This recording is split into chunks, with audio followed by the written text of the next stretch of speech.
Bom, pessoal, vamos lá então? Nós estamos hoje no penúltimo, o penúltimo encontro, onde a gente tem batido um papo a respeito de um tema maior, né? Não era para ser assim, isso é uma chamada de marketing, né? Não era para ser assim, onde a gente está vendo as questões relacionadas com a lei, o povo saindo do Egito, caminhando pelo deserto, recebem as leis, e a instrução é para que eles... Deus tinha prometido para os seus antepassados, Abraão, Isaac e Jacó, aquela terra, e agora eles estão indo para aquela terra. Tá? Eles estão recebendo todas as leis necessárias para eles conviverem como sociedade naquela terra.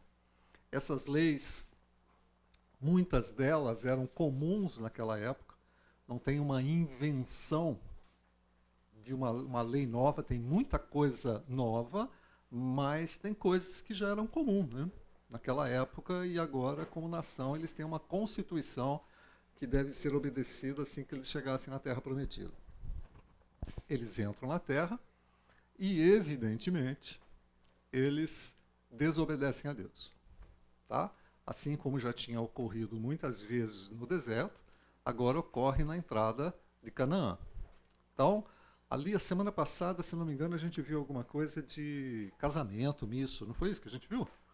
Tá? A gente trabalhou um pouco essa questão. Então, vamos dar continuidade um pouco aqui no livro de Juízes, para a gente entender um pouquinho mais. Eu não sei quantos de vocês conhecem esse material aqui do Tim Keller. É um material legal, tá? Juízes para você, onde ele faz uma... Ele vai trabalhar todos os juízes e vai tentar trazer para o dia a dia uma reflexão a respeito dos juízes. A gente vai ter oportunidade aqui, se der tempo, trabalhar um pouco em alguns, pelo menos uns 2 ou 3 juízes aqui, trabalharmos um pouco, fazer um pouco dessa reflexão, entendermos também qual era o contexto, uma vez que eles estão já na Terra Prometida, eles estão passando por toda a situação que estão passando, e a gente vai ver um ciclo, né? E um círculo vicioso, porque eles pecam, eles se arrependem, eles são disciplinados. Então vamos lá, vamos trabalhar um pouco essa questão. A situação política a gente chegou a ver, a situação social. Os israelitas viviam entre os cananeus, os hititas, os amorreus, os ferezeus, os heveus, os jebuseus, tomaram as filhas deles em casamento, e deram seus filhos aos filhos deles e prestaram culto aos deuses deles. Essa era a situação social. Tá bom? Uma coisa que era proibido por lei era eles se associarem a esse povo. Na realidade, eles tinham que expulsar todos os jebuseus, ferezeus, saduceus, e tinham que tirar tudo dali, né? Não entendi? Saduceu entrou. Isso. Saduceu, fariseu, entrou todo mundo ali. Tudo que terminava em eus tinha que sair fora daquela terra, né? Aí o pessoal, na realidade, não fez isso. Eles foram se associando, deixando de ter uma batalha aqui, uma batalha lá, e quando, na realidade, eles já estavam dentro de Canaã de maneira, vamos dizer assim, eles já eram o povo dominante. Possivelmente eles já tinham conquistado, já estavam dominando o sistema de comunicação, as vias principais, só que eles pararam. Josué morreu, certo? E eles deixaram as tribos que agora eram para conquistar outros rincões ali de Canaã, eles param, né? Eles se associam, talvez por cansaço, talvez por ter encontrado um grupo, né? Porque na realidade o que acontece agora são os grupos cananeus, né? E eles têm que enfrentar esse pessoal, e alguns deles eram bem armados. Alguns deles tinham os chamados carros de ferros, né? Tecnologia, imagina, carro de ferro, né? É mais ou menos os drones da nossa época. Imagina, aqueles caras tinham drones, né? Era só apertar um botão, os veículos não tripulados jogavam bombas. É mais ou menos isso. Tá? Só que era um carro de ferros para aquela sociedade. E eles temeram, se associaram, pararam de enfrentá-los em batalhas e desobedeceram. Consequentemente, acontece a tragédia que a gente vê no livro de Juízes. Um tremendo sincretismo religioso. Quando a gente olha para Juízes, a gente não pode tentar imaginar que eles abandonaram Yahvé. Eles abandonaram a fé que eles tinham recebido dos seus pais. Não, eles não abandonaram. Eles foram sincretistas. Isso é pior, né? Eles sincretismo, tá? Eles misturaram tudo.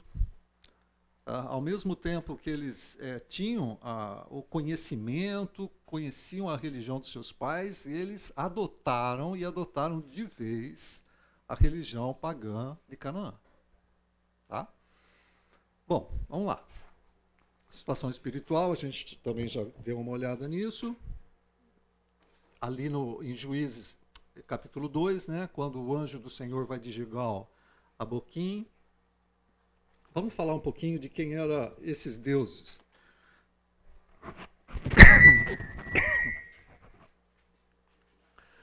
Ali, a gente vai encontrar referência a eles com relação à lei também.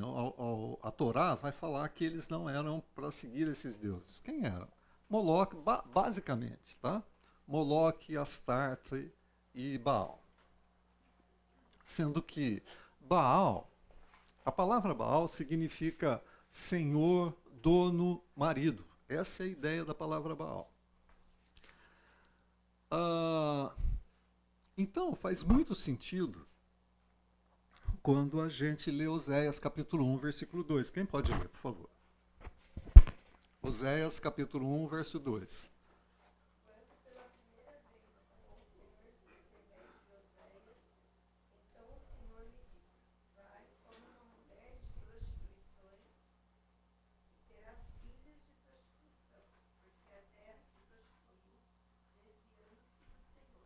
Então, veja só qual é a ideia aqui principal. Oséias, ele é profeta do Reino Norte, tá? Bom, vamos voltar aqui para talvez aqueles que ainda não saibam. Israel entra em Canaã, caminha pelos juízes, entra na época dos reis, tá? Primeiro, segundo, terceiro rei, o povo, aquela nação se divide, Reino Norte e Reino Sul. Tudo bem aqui? Tá? Para quem tinha esquecido ou não sabe. No Reino Norte, eles se apostam do Senhor imediatamente. Oséias é um profeta ali do Reino Norte, no finalzinho do Reino Norte, porque eles já iam ser levados cativos pela Síria, por esse motivo. Porque eles acabam adorando outros deuses e se prostituindo. Essa é a ideia. Olha que legal essa ideia, né? O que Baal era marido. Eles, Israel, trocam de marido enquanto o marido está vivo. Quem é o marido? Jeová. Tá? Em todo o Antigo Testamento, a gente vai entender que, vai mostrar que assim, você é minha esposa, eu sou o seu marido. Eles fizeram uma aliança, essa aliança estava lá no Pentateuco. Quando a gente olha para toda a história, a gente vê que Israel trocou de marido, Israel se prostituiu. E aí, por exemplo, Oséias faz todo sentido com relação a essa questão de marido.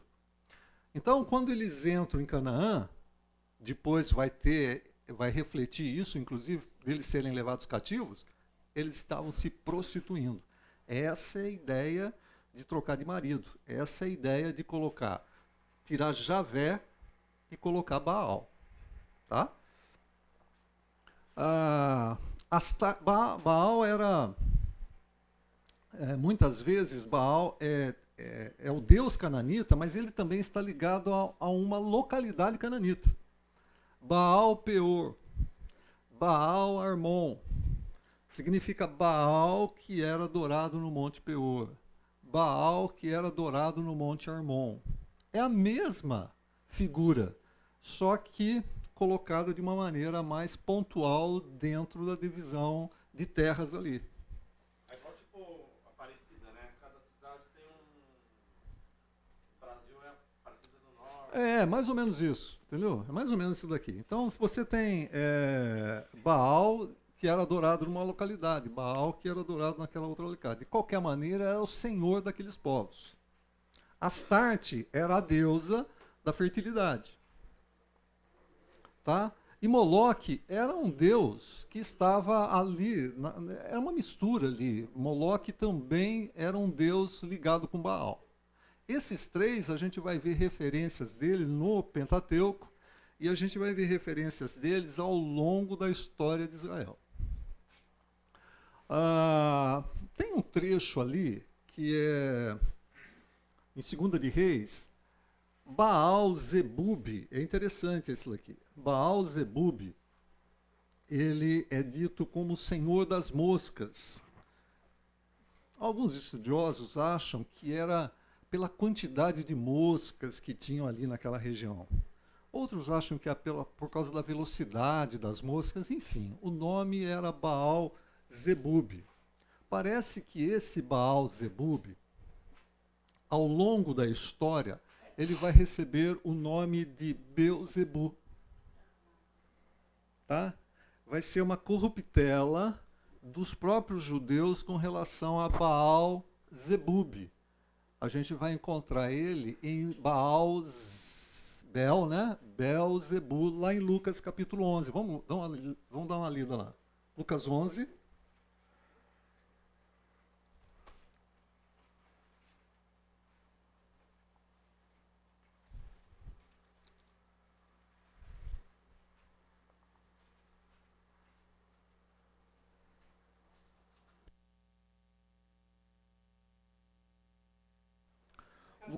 De 14 a 18.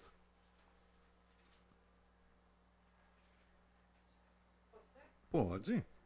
Certo dia, Jesus expulsou um demônio que deixava um homem mudo.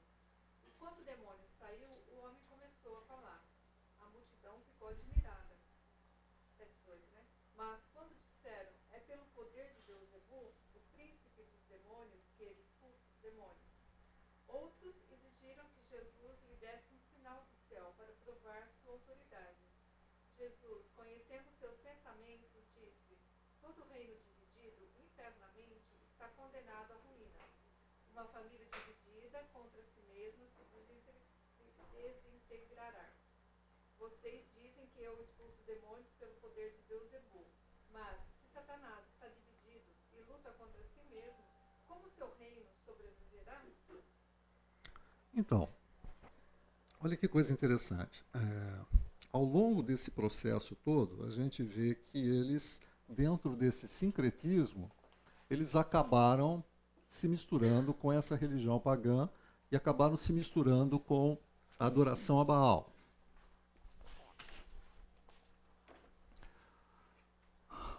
Parece que os judeus, depois deles terem sido levados cativos pela Babilônia, a Síria eles não retornam, mas com a Babilônia o Reino Sul retorna. Eles ficaram espertos com relação a essa questão de adoração a outros deuses. Tá?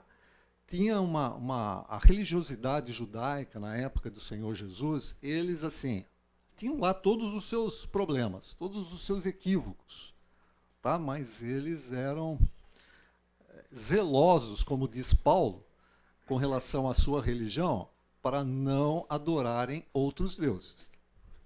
Na época de Jesus a gente vai encontrar isso. E Paulo vai dizer isso claramente, por causa do zelo dele. Tanto é que quando Jesus fala que é Deus, o que acontece com os judeus? Certo? Eles não querem saber. Que negócio é esse de dizer que você é Deus? Não tem outro Deus.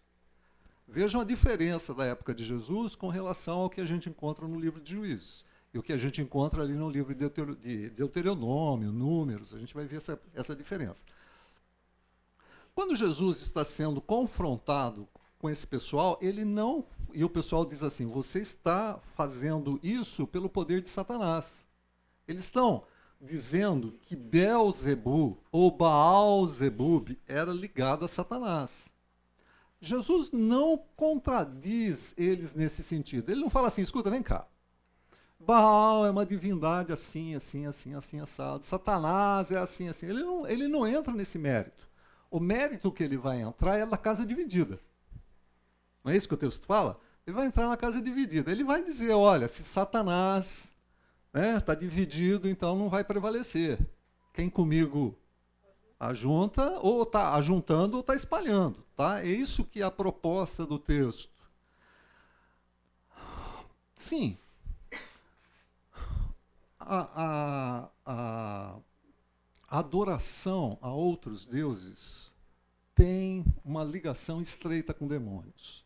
Paulo vai dizer isso lá em 1 Coríntios, capítulo 10, dos versos 19 e 20. Portanto, o que eu estou querendo dizer, será que o sacrifício oferecido a um ídolo é alguma coisa? Ou o ídolo é alguma coisa? Ele está dizendo do ídolo, daquela figura, daquela imagem. Isso é alguma coisa? Será que existe algum problema nele? Não. Quero dizer que o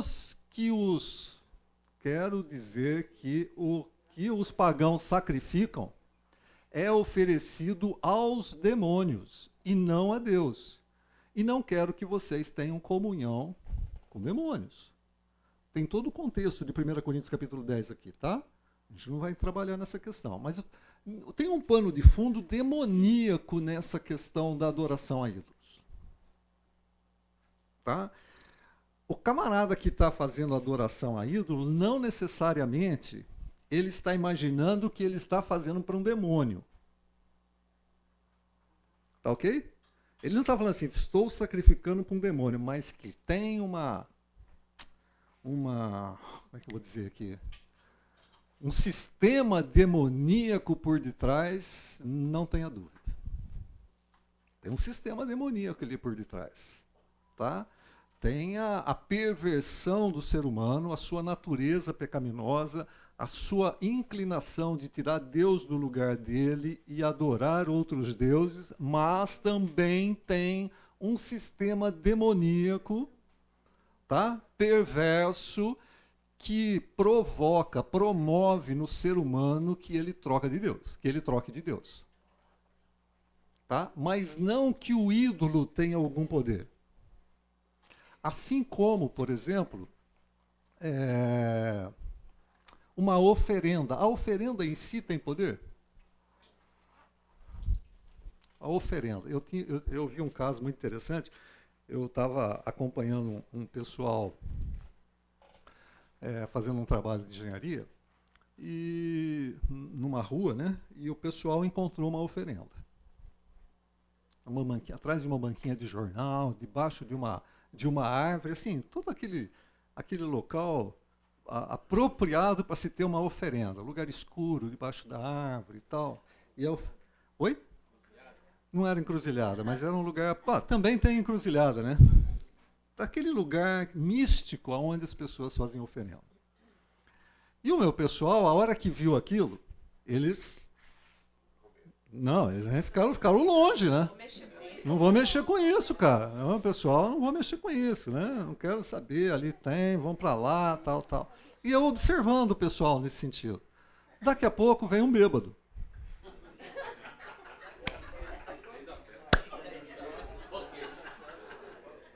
A primeira coisa que o bêbado fez foi abrir a cachaça.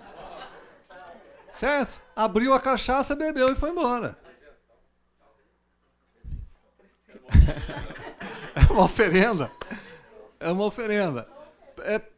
Percebam o quanto tem de religiosidade, o quanto tem de superstição nessas coisas.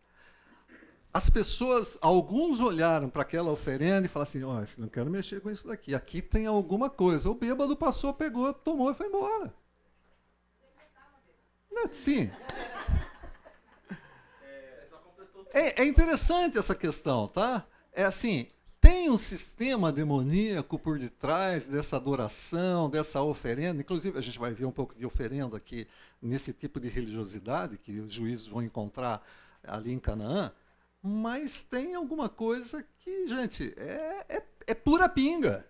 É vinho. É da pior qualidade, mas é vinho, pinga. É galinha. O comentário, né? Porque a oferenda,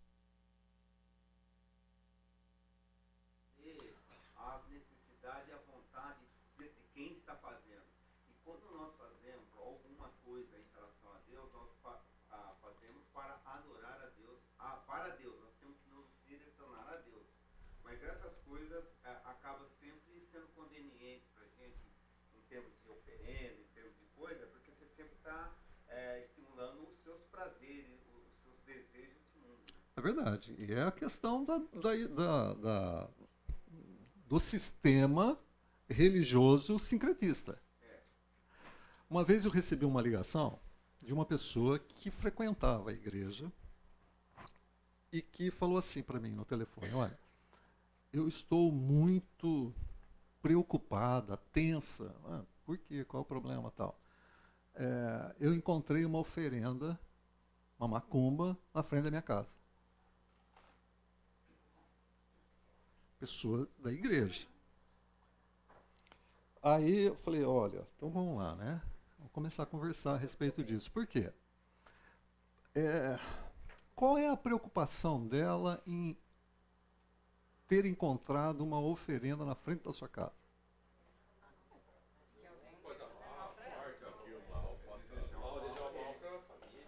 E como é que a gente trata desse assunto? Com alguém que é de igreja. Então vamos trabalhar. Qual é a primeira conversa que a gente tem que ter essa pessoa? Em quem que ela confia? Você crê em Deus? Isso é a primeira conversa, entendeu? Se realmente você conhece quem é Jesus, tal, ok, conheço, tá legal. Então vamos lá, a Bíblia fala isso, a Bíblia fala aquilo, maior é quem está em você, enfim, para que ela entenda que aquilo não é nada, pega e joga fora. Se você não gosta de deixar a oferenda na frente da sua casa, pega e joga fora. Se ela não gostar da cachaça, certo? Joga fora. Agora, o grande problema não é isso. O grande problema é que sincretismo. A pessoa crê, a pessoa lê, mas não passa debaixo de uma escada. A pessoa lê, crê, mas se passar um gato preto, a pessoa faz figa. Entendeu? Esse é um problema. Nós somos sincretistas. A nossa natureza... Olha lá vem o aposentado de novo.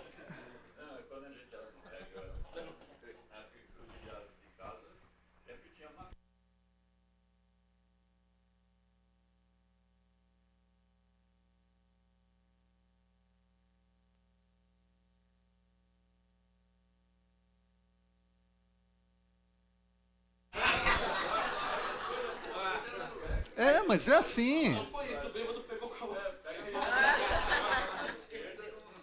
É assim. O ser humano, a gente vai criando o próprio misticismo, né? Se eu fizer figa, não tem problema. Para quem não crê no Senhor Jesus, nós não podemos negar que há poder no diabo. Há poder. Sim. E a pessoa que está aberta para qualquer coisa, eu aconselho ela a não mexer, porque ela não está no Senhor. Então, mas aqui, olha, veja só. Então, não é só você está falando de uma pessoa que frequentava a igreja, entendo que ela tinha uma questão bíblica ali, que ela não estava se apoderando. Mas uma coisa é uma coisa, outra coisa, né? Não, é sim, mas olha, o ídolo não tem poder em si mesmo. O que eu estou tentando dizer é o seguinte: eu não estou dizendo que Satanás não tem a sua metodologia para perverter o coração humano. Tem. Não, desculpa, você falou o ídolo não tem poder em si mesmo. O ídolo não tem poder em si mesmo. O ídolo que está junto com o demônio, ele tem poder, né? O ídolo não. Não, eu digo o ídolo, o próprio demônio, o demônio. Então, Tira o ídolo. O ídolo é uma então bom, fachada. então vamos lá, eu sei. Então vamos lá, olha, eu estou fazendo uma oferenda. Então vamos lá, vamos pegar aqui um exemplo típico, tá bom? Eu estou fazendo a minha oferenda para um determinado ser, dependendo da religiosidade que essa pessoa expressa, tá bom? Eu estou fazendo uma oferenda para determinado ser para que aconteça alguma coisa. Para que eu seja abençoado, dependendo da espiritualidade, ou para que faça mal a alguém. Isso é uma oferenda. Tá ali, ó, eu ofereci. Tá legal? Eu viro as costas agora e vou embora. Está oferecido ali naquele lugar. Aí vem um camarada, tá? Toca naquela oferenda, ele está sendo contaminado como? Ah, não, eu estava mais preocupado com quem fez a oferenda mesmo. Então tá. Entenderam? Aquilo ali é pinga, frango, farofa, e não, charuto, não tem poder ali naquela coisa, certo? Naqueles objetos, para o momento que aquele bêbado estava ferrado. Naquela coisa, mas quem creu no poder do Não, demônio, quem muitas creu. vezes recebe o que pediu, porque o demônio Não, tem aí é outra história. Aí é outra história. Aquele que fez a oferenda está com o coração pervertido. Ele não está ligado com Deus. Aí tem toda uma situação que tem que ser tratada. O problema é a gente entender que aquilo não pode ter poder. Não pode ter poder o objeto em si. Certo? Alcides, eu tive uma experiência com isso. Pois não. Eu morei em Botucatu, meu pai era rodoviário e a gente morava assim, tipo, umas 6 quilômetros da estação de trem, eu tinha que caminhar até a escola e voltar. Num dia, voltando lá uma menina de 11 anos, quinta série, que eu estava fazendo, não tinha onde eu morava, né? E de repente eu tropeço assim, uma galinha, aquela galinha começa a gritar, tinha as velas vermelhas, tinha a pinga, tinha toda aquela coisa, né? Eu cheguei assim lá em casa, mãe do céu, alguém fez alguma coisa contra mim, porque, né? Eu falei, imagina, não tem nada a ver contra você. Foi tão bom essa palavra que você falou, a minha mãe, ela falou, Rose, Deus está com você, Uhum. o Senhor, os dele ninguém toca. Uhum. Ela falou aqueles versículos, tanta coisa, e aquilo, ó, dormir tranquila e tal, passou Pois e é. tal. Então, essa importância de você saber com quem você está. É importante a gente entender, né? Porque as Escrituras falam claramente que nós somos filhos, que nós temos o Espírito Santo e qualquer ação maligna é menor do que o poder que está no Espírito Santo que está em mim. Tá legal? A gente precisa ter esse entendimento. Eu só queria ler Deuteronômio 7:25, que fala assim: as imagens de escultura de seus deuses queimarás a fogo. A prata e o ouro que estão sobre elas não cobiçarás, nem os tomarás para ti, para que não te enlaces nele, pois abominação é ao Senhor teu Deus. É isso aí. Quer dizer, então não é pra gente. Isso não é nada eu posso pegar, usar. O problema ali é que o coração do povo estava corrompido por por aquele metal precioso, porque Deus sabia que aquele metal precioso ia ser levado à adoração de outros deuses. De novo. Não deseja isso, entendeu? Você está desejando, e sabe o que você está desejando? O ouro que é dedicado aos ídolos. Não faz isso. Por quê? Porque o seu coração vai... Sabe onde... como é que é o versículo? O seu tesouro está onde está o teu coração? Você vai entrar por essa fria aí. Então, em tese, então, é o seguinte, aquilo que o seu coração vai alimentar. Né? Se você busca Deus, uma coisa. Agora, pode realmente desencadear, igual ela colocou, quando a pessoa alimenta alguma outra coisa. Fala assim, nossa, alguém quer me fazer mal, eu penso que é a vizinha, aí vai lá, briga, pai, lá fala todo mundo. Quer dizer, ela pode alimentar um mal. Sim, mas aí... ok, mas... não o ídolo em si. Não, aí a gente precisa trabalhar no coração, né? A gente precisa trabalhar no coração, no entendimento, nas escrituras e tal. E ali tinha a cobiça pela prata, pelo ouro, porque ia levar a adoração de novo. Não, porque a pessoa fala assim: isso daqui veio do Deus X. Vai. Me ajudar. Isso daí. Besteira, tem até hoje. Esse é um problema, gente. Quando a gente fala em secretismo religioso... Vai botar não sei na onde, que vai te dar sorte, dar um amor, não sei do que. Fala. Mesmo porque a questão de Baal, né, a relação deles com a chuva, num lugar tão deserto, Aqueles olhos de eles proteção. ofereciam algo grego, para ter a chuva, e aí vem Deus, então instaura, olha, você, no 7º ano a terra vai ter que descansar e eles vão ter que confiar completamente em quem? Aham. Em Deus. Uhum. Então, para saber onde que o coração realmente estava. Exato. Dentro da lei, você está dizendo um princípio legal, né? Vocês vão cultivar a terra. No 6º ano, eu vou dar providências necessárias para vocês ficarem descansando no 7º. O 7º e depois o tempo ali ainda de começar a próxima. Sim, eu vou cuidar disso. Eu quero que descanse a terra. É o cuidado de Deus com a natureza. Confia. O sistema religioso da idolatria, ele é muito complicado. Porque tem a psique humana aqui na história. Né? Eu vou projetar num determinado ídolo algumas coisas que eu quero. Entendeu? Eu vou projetar nesse ídolo algumas coisas que eu quero ou que eu sou. E vou encontrar um meio, porque não adianta simplesmente eu projetar, eu preciso encontrar um meio para me relacionar. O meio, normalmente, dentro da idolatria, é um objeto. De preferência algo que eu manipule essa que manipule segundo a minha intenção. Entendeu? Aí eu manipulo essa divindade através do objeto ou com alguma coisa que eu faça para colocar no objeto para agradar a divindade. O ídolo está no coração. A criação da idolatria é fruto do coração. Agora, a pessoa que tem o receio de tocar, o medo e tudo, ela acaba, na verdade, não intencional, mas ela acaba pondo essa entidade como ídolo. Porque se ela teme, ela está, de uma certa forma... Se ela teme, ela está... Isso. Deus, ela está diminuindo Deus. Está eu diminuindo confio Deus. em Deus, mas vai que... Mas vai que... Eu vou acender uma vela para Deus e vou acender outra para o diabo. Entendeu? Eu vou aqui...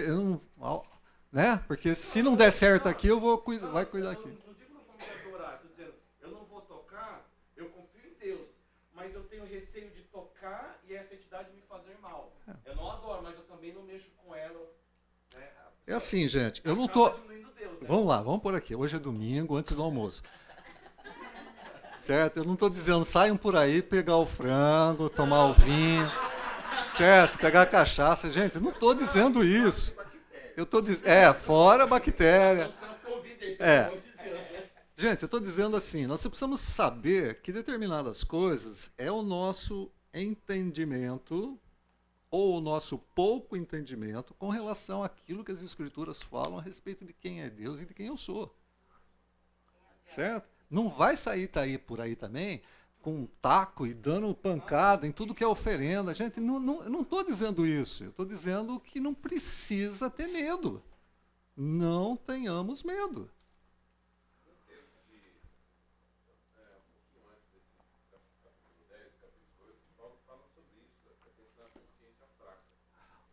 Isso. Então, essa consciência fraca tem a ver com algumas coisas. Número 1, ainda apego à cultura e os elementos da cultura que nós carregamos antes da nossa conversão a Cristo. E segunda é a falta da substituição de valores culturais que tem a ver com idolatria pela palavra de Deus. Então, a palavra de Deus ela tem que estar permeando a nossa mente para poder substituir o que não presta para aquilo que presta. Exato. O que o novo, é isso aí. O texto familiano, 1 Coríntios, capítulo 8, vai do 4 até o 9, 10, mas diz assim, o 6, há um só, todavia para nós há um só Deus, o Pai, de quem são todas as coisas, para quem existimos, e um só Senhor, Jesus Cristo, pelo qual todas as coisas são todas as coisas, e nós também por ele. Entretanto, não há esse conhecimento em todos, porque alguns, por efeito da familiaridade até agora com o ídolo, ainda comem dessas coisas como a elas sacrificadas, e a consciência deles, por ser fraca, vem a contaminar-se. vida que nos recomendará Deus, pois nada perdemos se não comemos e nada ganhamos se comemos. E aí continua falando. A questão é que o Paulo está levantando é a questão de toda a igreja que estava se formando naquela época. A carne vinha da onde? Sacrifício. E daí? Come ou não come a carne que foi sacrificada? Certo? O que Paulo está falando? Não tem problema nenhum comer a carne. Certo? Porque ela foi sacrificada, o ídolo não é nada. Não tem problema nenhum. Mas tem alguns que têm o quê? Consciência. Consciência fraca. Aí o que Paulo está falando? Respeita aquele que tem consciência fraca. Não coma a carne. Mas ao mesmo tempo, ele sabe que a imaturidade desse camarada ele tem que ser trabalhada, né? Tem que ser trabalhado. Tem que ser trabalhado. Não pode parar aí, né? Oi. Jesus Cristo, quando afirma, não pode amar a Deus e a mamon. Então isso aí seria uma idolatria também. E essa idolatria seria mais próxima a nós, do que nós possamos imaginar. O que você acha? Sim. A questão ali está muito ligado com riqueza, né? Está ligado com dinheiro. Então, quando Jesus fala assim, não dá para amar a Deus e as riquezas ao mesmo tempo, não tem jeito. É idolatria, sim. De uma maneira geral, o coração está dividido. Qualquer outra coisa que ocupe o lugar de Deus, qualquer outra coisa, seja uma entidade, seja família, seja filhos, seja emprego, seja riqueza, seja trabalho, carro, time, qualquer coisa que ocupe o lugar devido de Deus é idolatria. E vai acabar no ego, que é a egolatria também. Colocou bem. Tudo bem, gente? Podemos seguir? Nem sei onde eu estava. Do frango, domingo de manhã. Não esquece de eu falar do frango para vocês, hein? Forma de culto. Essa questão de forma de culto, ela estava dentro da questão das orgias sexuais. Astarte era a deusa da fertilidade, Baal era o deus da chuva. Em alguns momentos, alguns autores acham que a ideia é a seguinte: ele morre num determinado momento, que é o momento da seca, porque Baal está morto, porque não vem chuva, então Baal está morto, e ele vai ressurgir num outro momento, que é onde vem a chuva. Então Baal revive. Essa adoração, então, tem tudo a ver com o sistema de vida deles, né? Eles precisavam de alimentação. A colheita tinha que ser boa. Tá? A colheita tinha que ser boa, e a questão do sexo é o ser humano, gente. Tá certo? A questão do sexo é o ser humano. Então, sempre existia alguma coisa ligada com Baal e Astarte. Tá? Nesse relacionamento sexual entre Baal e Astarte, era que vinham as providências e os benefícios da cultura. Então, como é que eram os cultos a esses deuses? Né? Eles eram regados com prostitutos cultuais, uma prostituição cultural, orgias, todo mundo com todo mundo ao mesmo tempo. Era essa a ideia, dentro dessa promiscuidade sexual que existia ali em Canaã. Alguns autores, eu não achei referência, mas eu vi uma pregação rabínica mostrando que, dando assim, informações, eu não vi onde está essa informação, mas que para você entrar no templo, para você entrar, não tinha bem o templo, mas nesse local de adoração, você tinha que entrar com as partes de baixo nuas. Homens e mulheres. Tá? Então, era um pouco complicado essa questão aqui. Vamos tomar uma aguinha?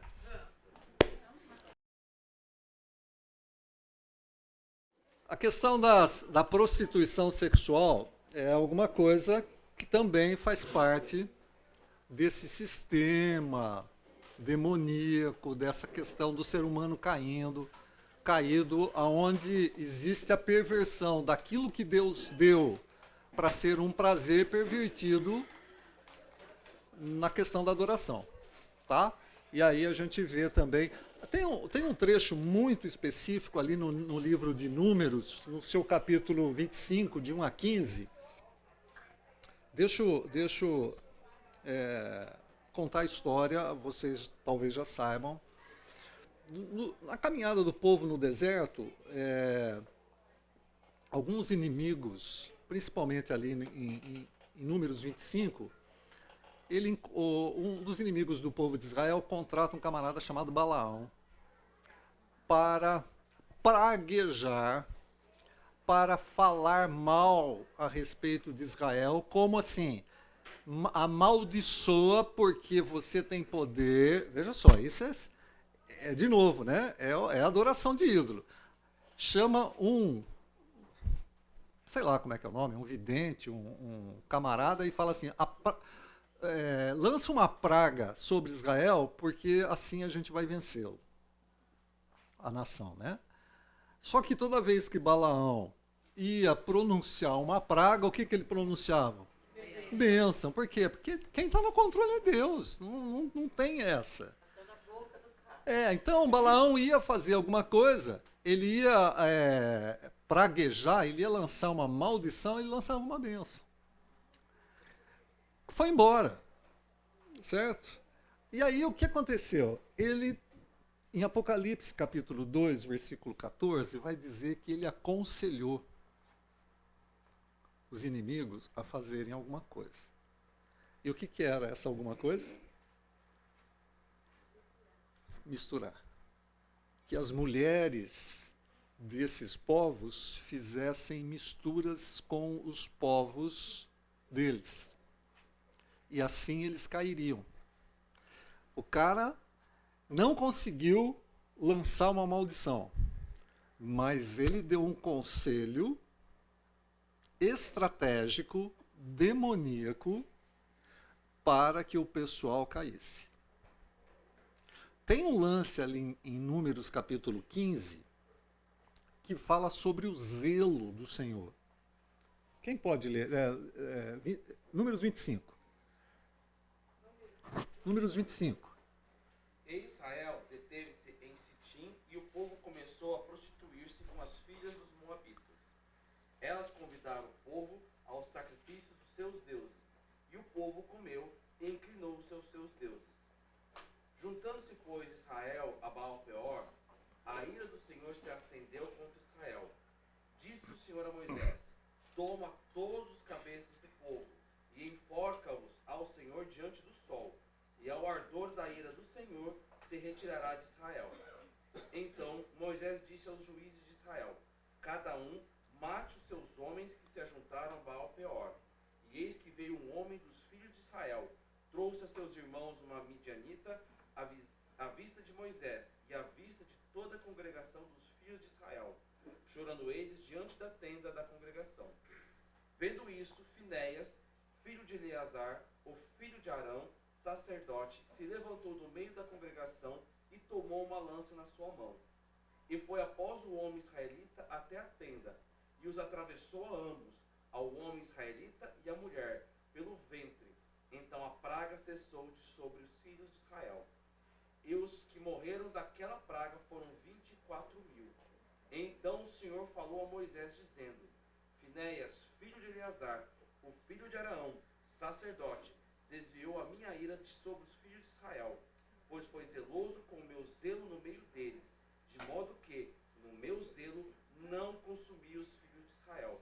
Portanto, dize: eis que lhe dou a minha aliança de paz.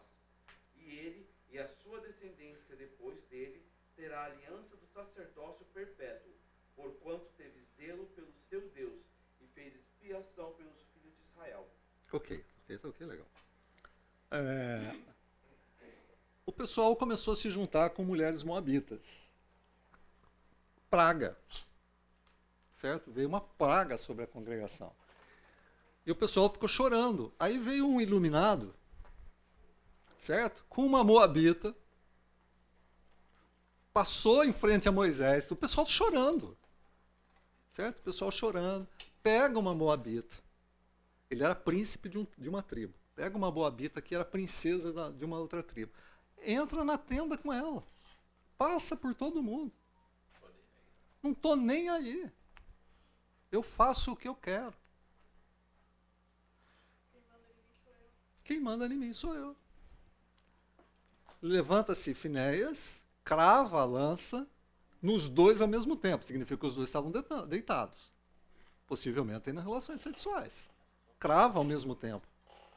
Então, a praga passa, mas leva 24 mil pessoas do povo. Né? É um negócio absurdo. Isso, gente, o pessoal nem se lixou. Quando entraram em Canaã, e Moisés, quando ele está dizendo, em Deuteronômio, ele fala assim, lembrem-se do que aconteceu em Baal Peor, o monte aonde Baal era adorado. É o mesmo Baal que vocês vão encontrar ali em Canaã. Lembre-se, 24 mil pessoas morreram ali. Mas, vamos ver um pouquinho o que acontecia no culto a Baal. Vejam esse historiador, Diodoro Sículo, tá? Ele é do 4º século antes de Cristo. Ele diz assim, nos tempos antigos, eles estavam acostumados a sacrificar a esse seu deus Baal, na região de Amon, seus filhos mais nobres. Mas, mais recentemente, secretamente, comprando e cuidando de crianças, os enviavam para o sacrifício. Eles selecionavam cerca de 200 crianças mais nobres e as sacrificavam publicamente. E os outros que estavam sob suspeita sacrificavam a si mesmos, voluntariamente, em número não menor do que 300. Havia na cidade deles uma imagem de bronze de Baal Amon, com sua mão estendida, com as palmas para cima, e inclinadas para o chão, de modo que cada uma das crianças, quando colocada nelas, rolava e caía em uma espécie de fosso preenchido pelo fogo. Em algumas esculturas ou pinturas, a gente vai encontrar esse tipo do que os camaradas diziam 4 séculos antes de Cristo. Então, eles já tinham história desse negócio aí. É uma estátua de bronze, com braços, embaixo eles tinham a possibilidade de acender uma fogueira. Essa estátua de bronze aquecia, e quando estava no ponto, eles colocavam uma criança no braço dessa estátua.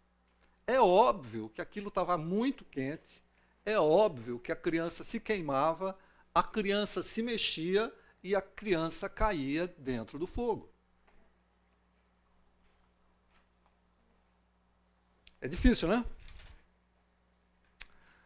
Mas, pô, será que é isso? Veja lá em Deuteronômio 18, 10 a 14. Deuteronômio 18, de 10 a 14.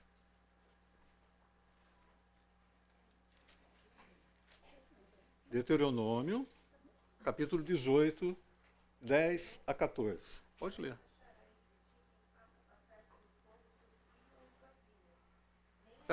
Peraí. O versículo 18 fala...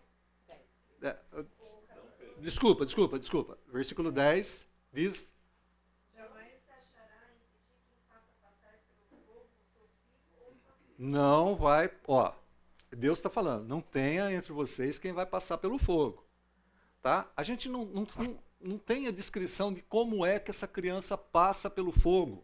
Como é que seu filho vai passar pelo fogo.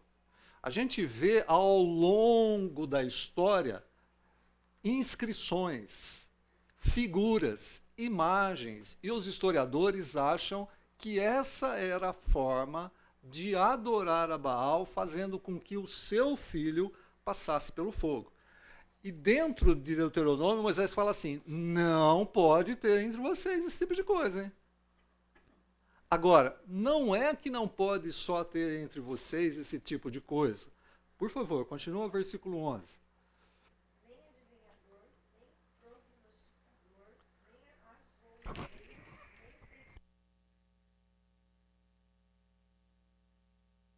nem inconsciente mortos, pois todo aquele que faz tal coisa é abominação ao Senhor.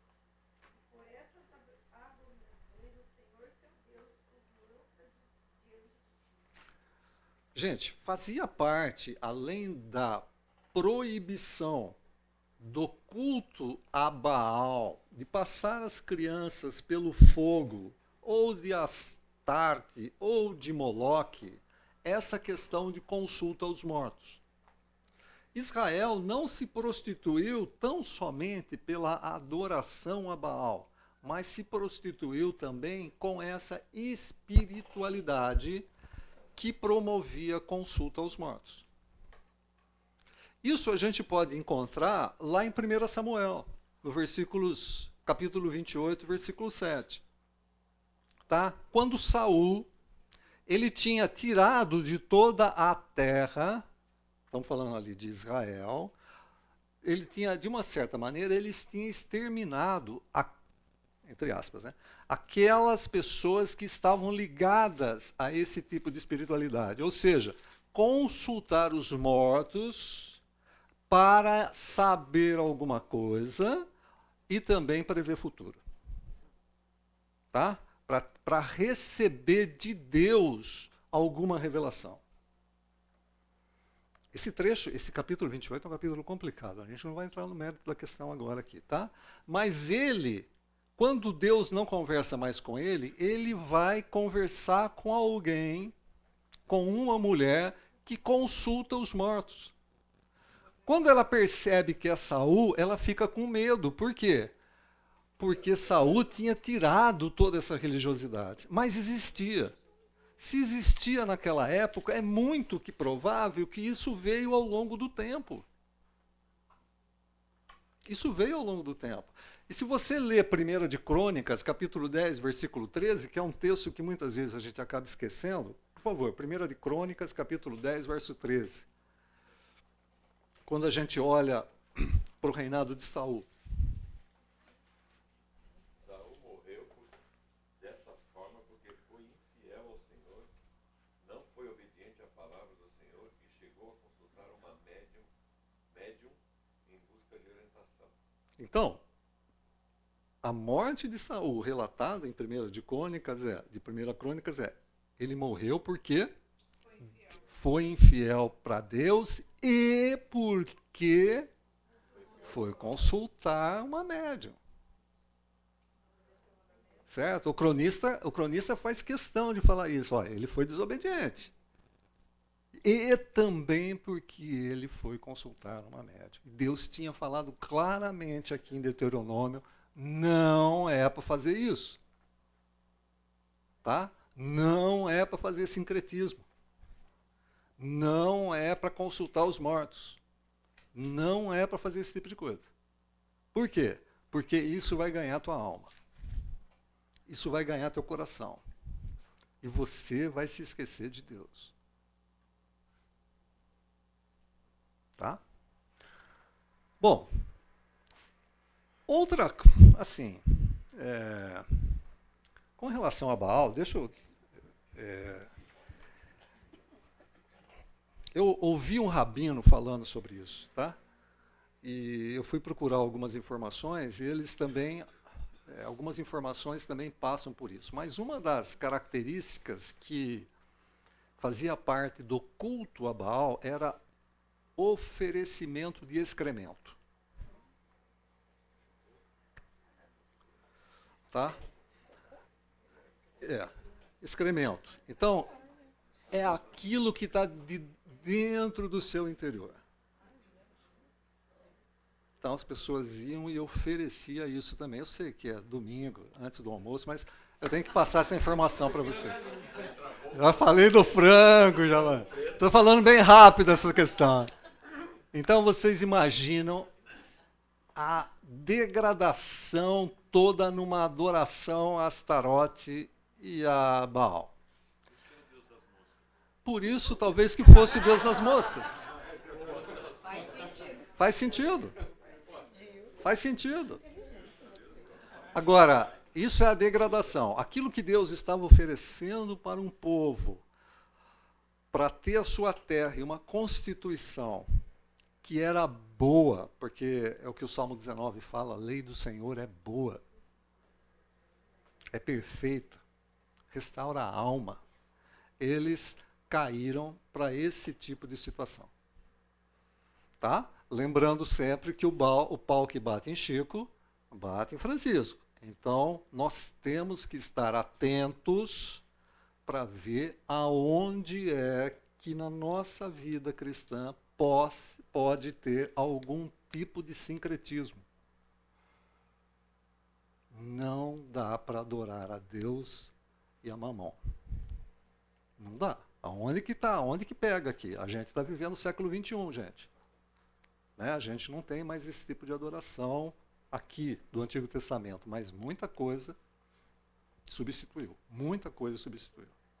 E aonde é que isso está pegando? Fala.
Vai dar ruim. Eu vou um pouco mais, Paulo, andar um pouco mais na sua proposta, dessa coisa de auditor. Tem gente que tem insistido dentro do nosso modelo de evangélico, de a possibilidade de você caminhar sem igreja. É uma febre hoje, né? São os desigrejados.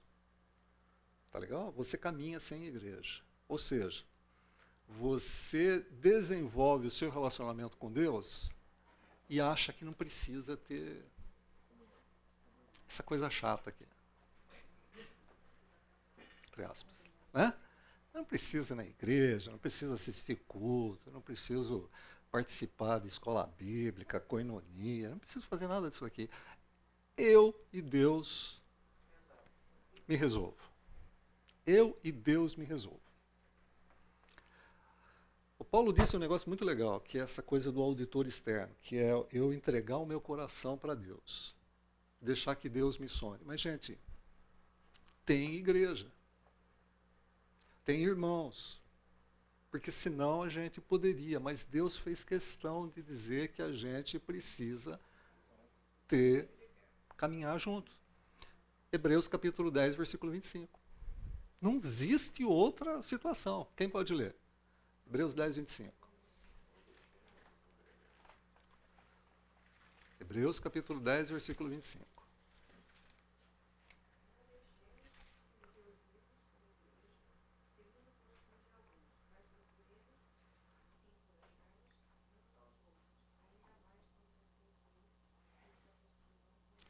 Aproxima-se o dia. Ou vocês têm dúvida disso? A igreja precisa estar reunida para encorajamento. Por quê? Porque, gente, a tendência nossa para a idolatria é algo muito grande.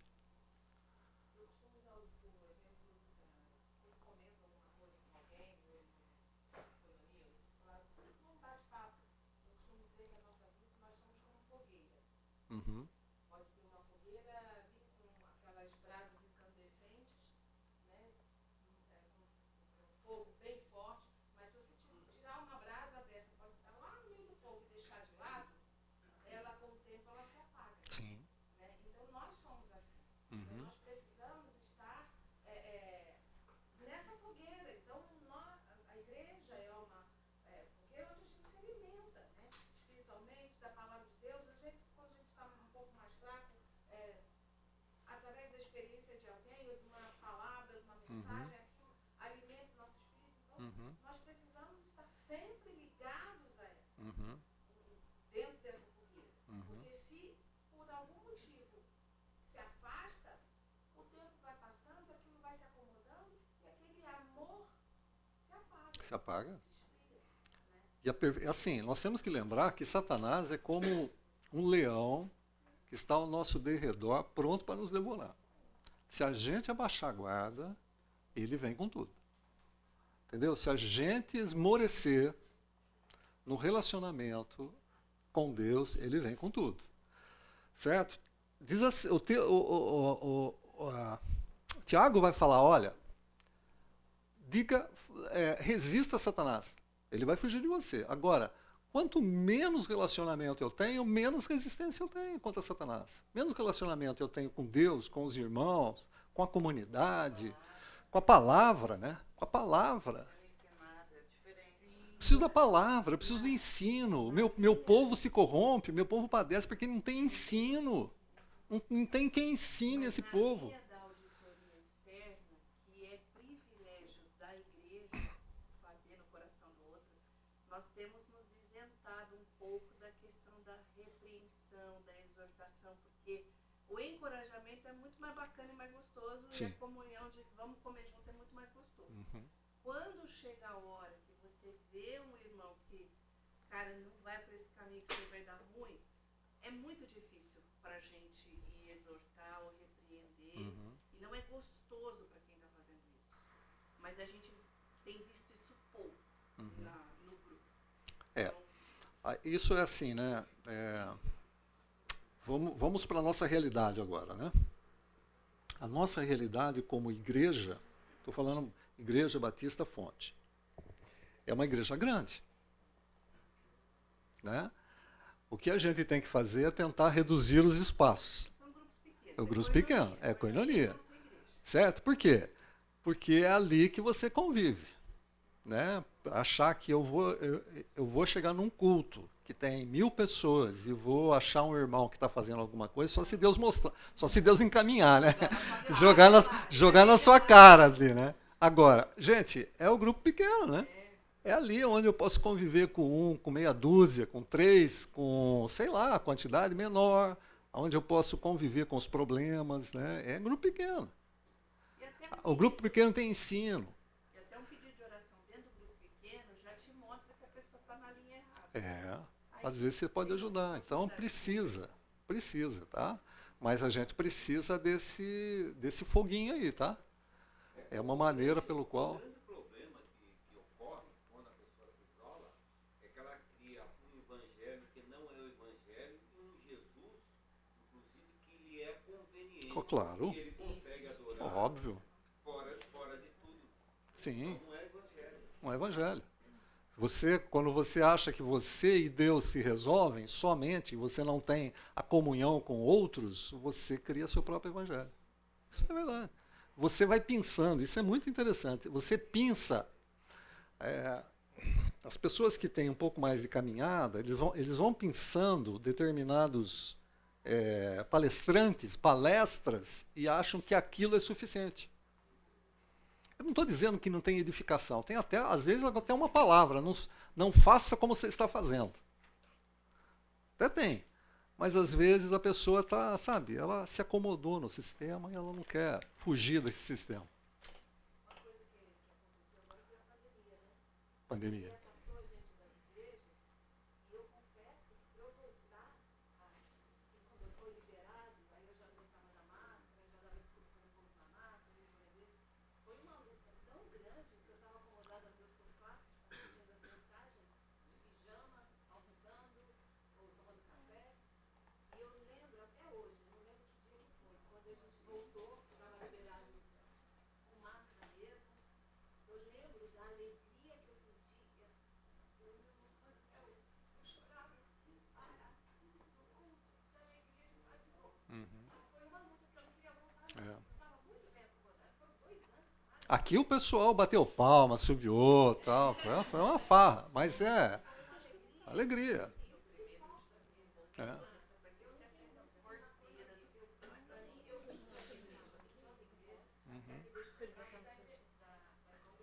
Uhum. Uhum. Tudo bem. É. Eu falo da igreja aqui dessa igreja de uma maneira palestrante nas aulas, onde eu cresci, eu estou aqui há mais de 10 anos, Uhum. mas a alegria que eu sinto, mas por mim eu ficaria em casa no sofá. Não, mas Porque a televisão, o YouTube, as mensagens, a gente louvava, eu cantava louvor, Uhum, orava, uhum, uhum, uhum. A ceia no café e pão na chave. A ceia. É.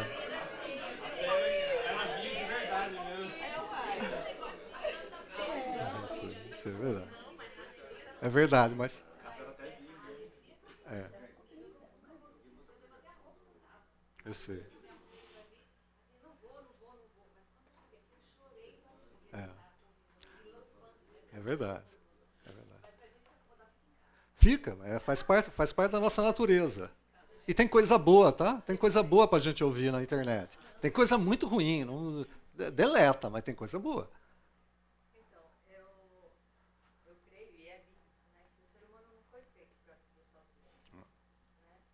Então, esse isolamento que teve na pandemia, eu particularmente não tive isolamento. Nessa fase que o marido estava mais no hospital. Sim. Então, meu convívio em hospital, com médicos, com pessoas doentes, foram, até falei para o livramento de Deus, porque área de Covid fui várias vezes. Então, Deus me protegeu naquele momento. Então, toda vez que a igreja abria, nossa, era um prazer imenso ouvir. Não interessa. Olha, a última coisa que eu pensava era o Covid. Porque Deus tinha me agraciado tanto com tanta coisa, que assistir o culto online, para mim, sozinha, entendeu? Às vezes não me motivava a assistir o culto, porque era apenas um estudo. E a gente tem a necessidade de viver em grupo, de viver em união, né? A gente é o corpo de Cristo. O corpo. Então, assim... Exercício dos dons, né? a gente precisa um dos outros. É. Né? Então, essa falta de comunhão, essa falta de relacionamento com as outras pessoas, está com uma série de problemas. Tanto é que depois da pandemia, muitos são os problemas psicológicos das pessoas. Sim. E tem pessoas até hoje que assistem online. Tem, né? Tem Essa. pessoas até hoje que andam de máscara dentro do carro sozinho. Entendeu? É verdade. Então, assim, a gente precisa ter muito esse cuidado de não viver isolado. É um problema. E olha, é assim, houve um incentivo por parte da igreja em chamar as pessoas, né? No sentido de, não é assim, volta, né? Por quê? Porque o grupo vai se acostumando a ficar em casa. Tá? Até lembra o Fernando, né? Pregou, depois que voltou. Falou, onde está o pessoal? É isso aí. Deus está numa máscara. Vamos seguir, gente? Senão vocês querem que eu me perca aqui, então... Esse é o nosso objetivo. Sei lá onde eu estava, mas... Oi. Mas assim... Não era a minha intenção. Tá. A questão também é a seguinte, o professor acabou cedendo, né? O professor acabou cedendo. Bom, vamos lá. 1 Samuel capítulo 12, versículo 10. Deixa eu mostrar uma coisinha antes para você. O ciclo de Juízes, né? O ciclo de Juízes passa pela idolatria, ele passa pela disciplina, depois ele passa pela súplica, livramento, paz e de novo a idolatria. É basicamente isso daqui, gente. Mas, ô, Eu vou. Eu vou. Eu vou. Eu vou. Você conhece? Acho legal.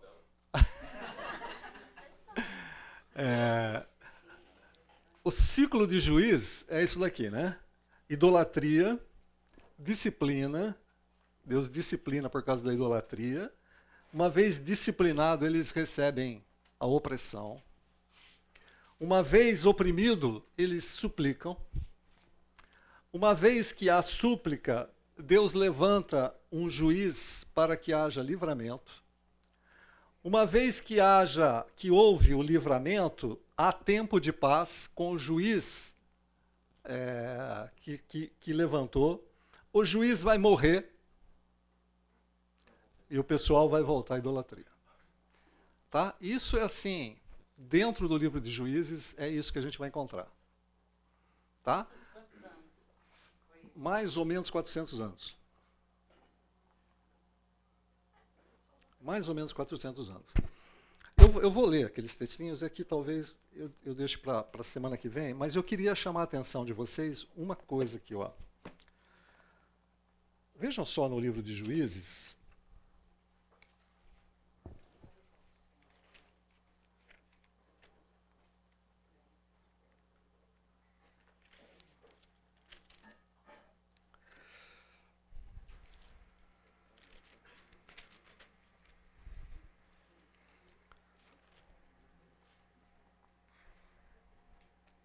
Vai aparecendo, desde o capítulo 3, a sequência dos juízes. Tá? Então, Otiniel. Desculpa, capítulo 3. Juízes, capítulo 3, versículo 8. Então a ira do Senhor se acendeu contra Israel, e ele os entregou nas mãos de Cusã, Risataim, rei da Mesopotâmia, e os filhos de Israel serviram a Cusã, Risataim durante 8 anos. Vejam só, hein? Eles serviram durante 8 anos. Clamaram o Senhor os filhos de Israel, e o Senhor lhes suscitou um libertador. Eles ficaram 8 anos. Vejam só, versículo 13. Outro juiz, Eude. E os filhos de Israel serviram a Eglon, rei dos Moabitas, 18 anos. Quando ele fala serviram por tanto tempo, é antes da súplica. Eles serviram 8 anos e não suplicaram. Serviram 18 anos e não suplicaram. Vejam o capítulo 4, vai falar de Débora e Baraque. Versículo 3.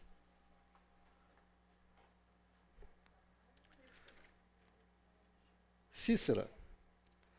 Clamaram os filhos de Israel ao Senhor, porquanto Jabim tinha 900 carros de ferro, e por 20 anos oprimia duramente os filhos de Israel. Depois a gente vai ver Gideão. Capítulo 6, versículo 1. E o Senhor os entregou nas mãos dos midianitas por 7 anos. Depois a gente vai ver livramento através de Jefeté. Os quais, versículo 8, capítulo 10, versículo 8. Os quais nesse mesmo ano vexaram e oprimiram os filhos de Israel por 18 anos. Aí nós vamos encontrar Sansão. Capítulo 13. Tendo os filhos de Israel tornado a fazer o que era mal perante o Senhor, este os entregou nas mãos dos filisteus por 40 anos. O que eu quero chamar a atenção de vocês é o seguinte. Eles caem na idolatria. Se envolvem com o sincretismo. Tem uma disciplina. Deus vai entregar o pessoal nas mãos daqueles povos. E estava previsto isso já. Opressão. Eles têm que suplicar e Deus vai levantar o juiz. Os caras ficavam 8, 20 anos 18 anos, 40 anos oprimidos sem levantar a voz para Deus. Mas tinha que ser um clamor coletivo para entender que era um... O texto não fala. O texto só fala que clamaram ao Senhor. Eu queria saber, eu fiquei imaginando, isso me chamou muita atenção, porque assim, quanto tempo você demora para clamar a Deus diante de uma situação complicada que você tem? Não tá bom, né? Porque não está bom, né, gente? Essa opressão que esses outros povos faziam, sabe o que era, basicamente? Agricultura. Eles oprimiam, de que maneira que você vai oprimir aqueles outros povos? Como é que você oprime um outro povo? Pensem aqui, como é que naquela época o inimigo oprimia o povo de Israel? Pagar tributos. Que mais? Trabalhar para eles. Quando eles trabalhavam, no caso de Gideão, você vai ver isso, quando eles trabalhavam e iam colher, eles pegavam, roubavam. Então, gente, é assim, o primeiro ano aconteceu isso, o cara não clamou. Segundo, não clamou. Terceiro, não clamou. Quarto, não clamou. 20, não clamou. Cara, onde é que está o coração? Está vendo o que está acontecendo, desgraceira? Está vendo que a coisa está difícil? Onde é que está o clamor? A gente não faz isso também quando fala assim, eu já fiz tudo, agora entreguei para Deus. Ué, só agora? Só agora? E ainda segura a pontinha ainda, né? Vai que... Só agora. É isso, sabe? É esse negócio que é difícil da gente entender. Por que é que a gente não vira a chave rapidinho? Quem falou? Sabe, esse pessoal... e assim, eles... além da demora e além de faltar o clamor para Deus, eles continuavam adorando os ídolos, achando que os ídolos iam resolver o problema deles. Chega um determinado momento da história, eles falam assim, para, que isso que a gente está fazendo? Vamos voltar para Deus. Mas passou 18 anos. Passou uma geração, 40 anos com Sansão, passou uma geração. É claro que tem a mão de Deus disciplinando. Tá? Tem a mão de Deus disciplinando aqui a questão. Para uma coisa na história, né? Não é o povo que realmente se volta para reconhecer o trabalho de Deus, coloca alguém que vai puxar o barco. Então, aí mesmo assim Deus está agindo na história toda. É Deus o controle de todas as coisas, é Deus que promove esse arrependimento, é Deus, só que eles não entendem, né? O povo por si só não é capaz. A gente por si só não é capaz de fazer isso. Uhum. A gente entra na rotina do dia a dia, nós resolvemos as coisas, nós fazemos as coisas, quem sou eu? E onde está Deus? Onde está a nossa confiança em Deus? Uhum. É a mesma coisa dos oferendas. As pessoas buscam resolver as coisas sozinhas. Então, quando você faz uma oferenda, você está fazendo isso também. Está tentando, de alguma forma, achar uma solução para o seu problema. Uhum. Então, é muito interessante isso, né? Como que a gente é tendencioso a não confiar em Deus. Uhum. Deus tem que se mostrar toda vez presente, Uhum. colocando a gente no nosso lugar. É isso aí. É isso aí. Bom, gente, terminou. Semana que vem a gente volta a falar.